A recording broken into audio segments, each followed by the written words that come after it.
Hey, Coach Jay here. Today I want to talk to you guys about high school baseball. For some of you out there, it's a magical time. It's a great experience. It's a stepping stone onto college baseball and possibly even further.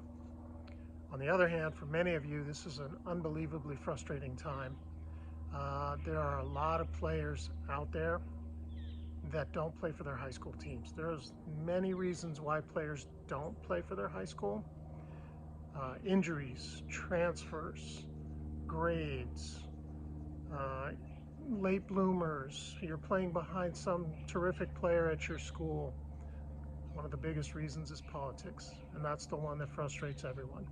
So if you're in this second category of players that aren't playing for their high school team, I want to talk to you a little bit here. You've invested a lot of time and energy into your baseball career. Many of you have been playing since you were 4 and 5 years old. Up through 12 years old, it's been magical. You know, team events, Cooperstown trips, firecracker tournaments. Parents are having fun, barbecues, the whole thing. It's great, great memories. All of a sudden, you get to high school and everything changes. Everybody spreads out at the games, everybody starts whispering. There becomes cliques, you know, all kinds of hazing. There's all kinds of things that happen that dynamic just shifts in high school. And it's a bummer because baseball is such a great game. Now, I could go on and on, but I really want to hit the main point here, which is for players who don't make their high school teams, there are usually some common themes as to why this happens. Maybe there's a new coach and he brings in his players. A lot of politics go into this. Who's the parents of the players in the dugout? Some guys only play their seniors. There's a lot of reasons why it happens. My message to you today is if you still have the skill, if you have the desire, if you have the grades and the character, you can still reach your goal of playing college baseball. You do not have to give up this game if you just don't make your high school team. The stigma of not making your high school team isn't what it once was 10 years ago, 20 years ago. If you didn't play for your high school, you were done. Not so much anymore today. So I've written this little book, How to Survive High School Baseball. It's published on Amazon. It's a quick read. It's about 100 pages long, but it might answer a lot of your questions. It might help you relate to what you're experiencing as a player or a parent. Again, on Amazon, How to Survive High School Baseball. Um, but I'm on the phone. I have teams in multiple states. I'm on the phone all the time with parents who call me, players who call me, and just say, all right, what do we do? Realize that you have options. In the warmer weather states, there are now spring leagues, redshirt leagues, cut leagues, whatever you hear them called, for players who don't play for their high school. I live in Arizona. For years, I've run a spring season where we just play doubleheaders on the weekend. We're doing that in California as well. We have 50, 60, 70 players every year in each state that come and play with us. We'll get players as far away as Oregon, Washington, Las Vegas, New Mexico, Colorado that'll come down frequently just to get their reps in.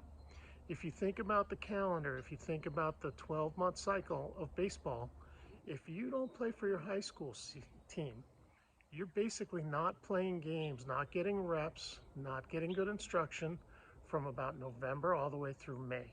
That's 7 out of the 12 months. You see my point? It's just too much time to be sitting around not working on your game. So um, there's many things you can do. Find one of these spring league teams. Come play for us in one of these states. If you're on the East Coast, I don't have any teams over there, but I'm sure there are red shirt leagues over there that you could join as well. The other thing to do is you've got to still keep working on your college recruiting.